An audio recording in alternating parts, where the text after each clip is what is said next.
Et quand la tristesse arrive, je sais tu es là, toujours près de moi. Bon vendredi, je ne sais pas si vous êtes comme moi, mais j'ai l'impression que la semaine a passé tellement vite. Aujourd'hui, on s'en va rejoindre quelqu'un qu'on apprécie beaucoup. Il nous apprend, et j'aime beaucoup cette personne parce qu'il a toujours un beau sens de l'humour et il nous apprend énormément. Vous le reconnaissez, le bon Doc Lapointe. Le Seigneur est mon berger, je ne manque de rien. Sur des prés d'herbes fraîches, il me fait reposer. Il me mène vers les eaux tranquilles et me fait revivre. Il me conduit par le juste chemin pour l'honneur de son nom. Si je traverse les ravins de la mort, je ne crains aucun mal, car tu es avec moi. Ton bâton me guide et me rassure. Tu prépares la table pour moi devant mes ennemis. Tu répands le parfum sur ma tête et ma coupe est débordante. Grâce et bonheur m'accompagnent tous les jours de ma vie. J'habiterai la maison du Seigneur pour la durée de mes jours.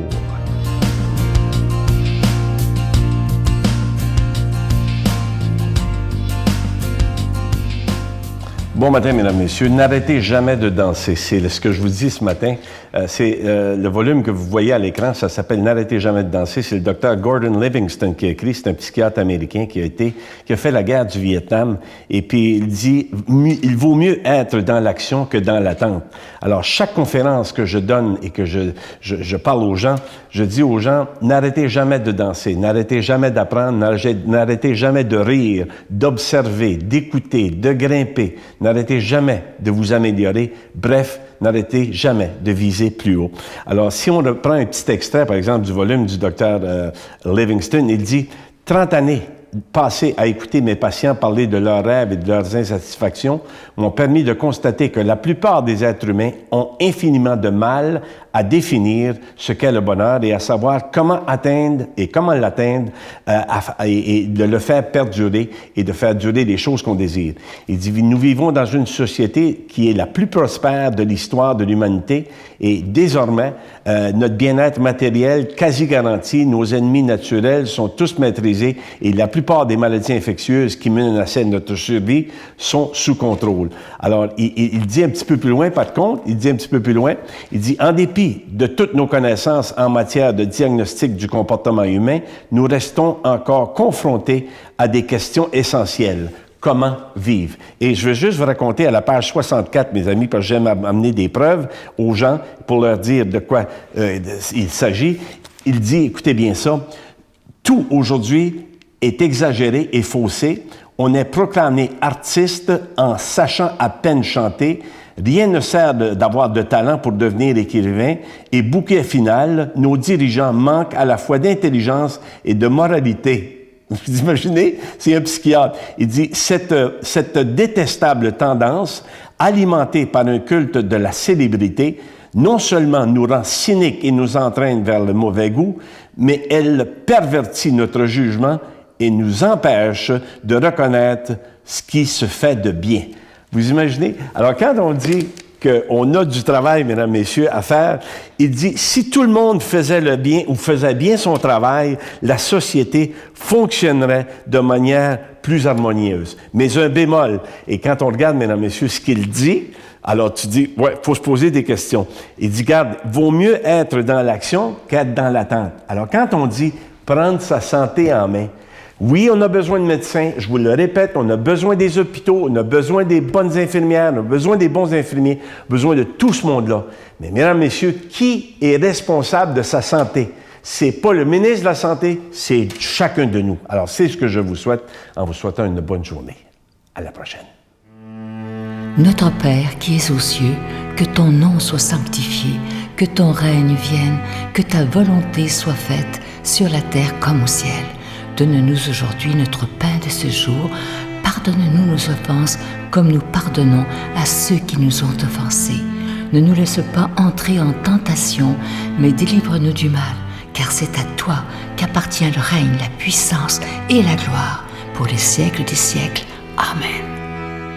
Déjà à la mi-novembre, je suis tellement heureux, je vous en parle déjà depuis quelques semaines, de ce bel ange de Noël, collection 2013. Je sais qu'il y a beaucoup d'entre vous qui écoutez aujourd'hui, qui ont toute la collection depuis le début. Alors, vous le recevrez cette année. Évidemment, je vous rappelle que c'est avec un don de 25 $. Si vous en voulez deux, avec un don de 40 $. Vous le voyez à l'écran présentement, il est en épinglette plaqué argent. Et sur le bout de ses petites mains, l'ange a deux petits zircons. Ça se donne vraiment bien en cadeau. Je vous remercie en ce mois de novembre aussi de votre grande générosité pour le ministère de la Victoire de l'Amour. Imaginez, dans quelques mois, en février prochain, ça fera déjà 19 ans que ce ministère existe. Ce que je trouve beau, je vous rencontre parfois sur la rue ou dans des retraites qu'on fait où il y a des gens qui me disent « Sylvain, moi j'étais là à la première émission il y a bientôt 19 ans et j'en reviens pas à chaque fois. » Merci de votre grande fidélité, de votre grande générosité. Merci aussi de votre prière, c'est l'essentiel. Je vous donne l'adresse, la Victoire de l'Amour, casier postal 120, succursale Boucherville à Boucherville,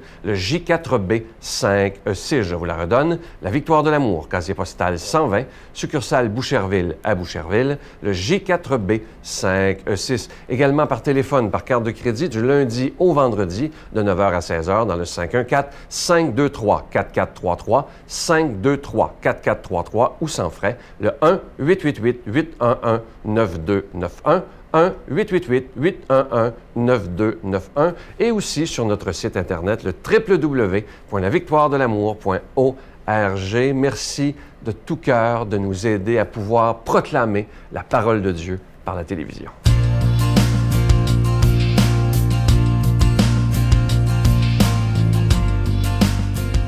Mon Dieu, donnez-moi la sérénité d'accepter les choses que je ne peux changer, le courage de changer les choses que je peux et la sagesse d'en connaître la différence. Amen. Aujourd'hui, pour nous parler de cette belle parole de Dieu, l'abbé Daniel Gilbert.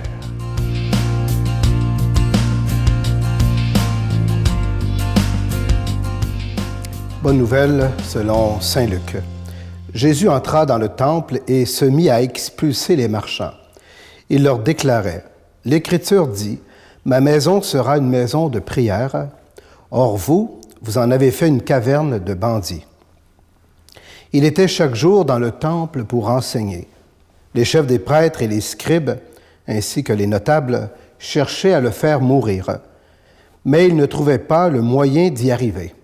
En effet, le peuple tout entier était suspendu à ses lèvres. Acclamons la parole de Dieu. Alors bonjour, chers amis. C'est toujours un plaisir de vous retrouver. C'est beau aussi de voir ces évangiles qu'on partage ensemble et de voir surtout ce matin que les gens ont soif de la parole de Dieu. Ils sont suspendus aux lèvres du Seigneur. Vous savez, ça m'arrive des fois de remarquer les gens quand que je prêche qui sont justement parfois suspendus à mes lèvres, surtout lors des homélies de funérailles. Et puis c'est très, très impressionnant parce que je me dis, c'est quand même important ce que je suis en train de leur dire. Il y a toute une responsabilité là-dedans. Des fois, ça peut me donner un petit peu le vertige, mais annoncer la bonne nouvelle, c'est extraordinaire. Vous savez, j'oublierai jamais, lors du décès de ma mère dernièrement, l'homélie de mon archevêque, Monseigneur Luc Cyr, qui était rempli d'espérance et puis rempli de foi. Alors j'étais littéralement, et moi, ma famille aussi, on était suspendus à ses lèvres. Donc c'est donc dire comment le message de l'Évangile est porteur de vie.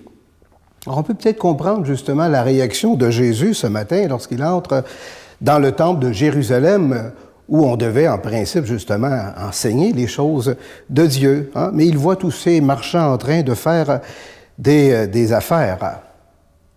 Vous savez, la présence des marchands dans le temple, c'est pas un sacrilège à proprement parler. On pourrait dire que c'était dans l'ordre des choses que des vendeurs offrent comme ça aux gens des produits qui étaient nécessaires pour rendre un culte à Dieu. On peut penser à l'achat d'animaux, par exemple, pour le sacrifice, achat d'encens, de pain d'oblation, et tout le reste. Ça ressemble un petit peu, je dirais, à nos sanctuaires, nous autres aussi. Quand on va à la basilique Sainte-Anne ou à l'oratoire Saint-Joseph, eh bien, on s'attend, nous autres aussi, qu'on va pouvoir acheter des lampions pour les faire brûler et qu'on va pouvoir acheter aussi des souvenirs pour offrir à nos proches. Donc, c'était la pratique courante. Et personne, vous savez, ne s'offusquait de leur présence. Personne, sauf Jésus. Alors on peut se demander, pourquoi? Pourquoi la réaction de Jésus? Eh bien, pour pouvoir répondre à cette question-là, il faut aussi se demander, qui est Jésus? Qui est Jésus? C'est sans doute la question que le monde se posait devant les gestes prophétiques que Jésus posait. Alors on peut se la poser nous autres aussi ce matin. Qui est Jésus? Pour toi, pour moi. Qui est Jésus? Ce serait très intéressant d'entendre vos réponses ce matin. J'imagine qu'il y en a qui disent, bon, c'est un grand prophète, oui, un bon prédicateur. Oui, c'est vrai, quelqu'un inspiré de Dieu, oui, d'autant plus. Mais Jésus, il est le Fils même de Dieu. Il est le Messie. Il est le Seigneur. Alors, si Dieu habite le temple de Jérusalem, eh bien voilà, Jésus est chez lui. Il est chez son Père. Et il s'attend qu'on va rendre un culte à son Père. Et c'est ça qui scandalise les chefs des prêtres, vous savez, les scribes et les notables. C'est pour cette raison qu'on peut le faire mourir, qu'on veut le faire mourir, parce qu'il se dit être le Fils de Dieu. On ne le crucifiera pas parce qu'il a chassé les marchands du temple, c'est parce qu'il a dit qu'il était le Fils de Dieu qu'on va lui enlever la vie. Vous savez, encore aujourd'hui, il est difficile pour notre monde de reconnaître Jésus comme étant notre Seigneur, comme étant notre Dieu. Beaucoup refusent cette croyance-là. Ils méprisent même ceux qui professent leur foi en Jésus. Des églises sont brûlées dans le monde et des chrétiens sont persécutés.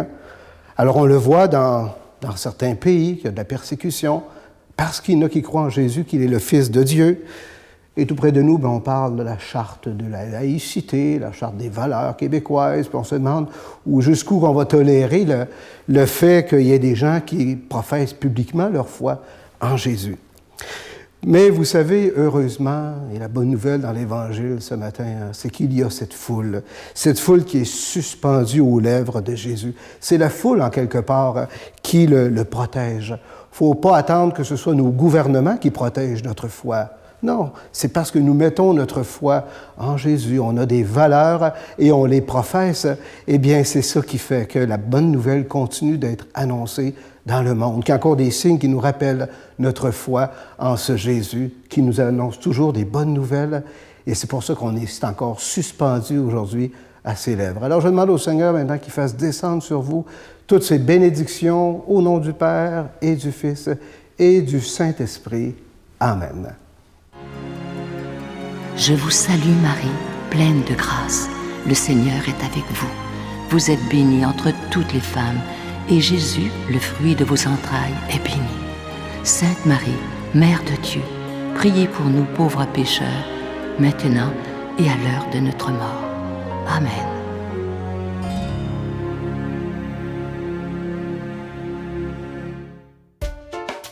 Pour une 19e année consécutive, la Victoire de l'Amour vous invite à son voyage ressourcement annuel à la Riviera Maya au Mexique, à l'hôtel Ocean Turquesa. 2 semaines de ressourcement spirituel à compter du 17 janvier 2014 avec célébration eucharistique quotidienne en compagnie de Sœur Angèle, l'abbé Donald Thompson et Sylvain Charon. Informations et réservations à Voyage Intermission au 514-288-6077 ou sans frais au 1-800-465-3255. Informations et réservations à Voyage Intermission au 514-288-6077 ou sans frais au 1-800-465-3255.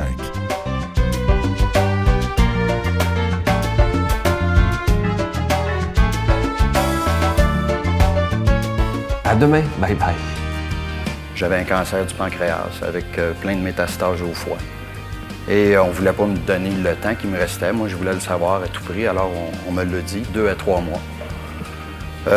Lorsqu'on nous annonce ça, je veux dire, c'est très difficile. Par contre, Lise et moi, on a été vraiment accompagnés par le Seigneur. La Victoire de l'Amour remercie de tout cœur les Résidences Soleil de leur accueil si chaleureux.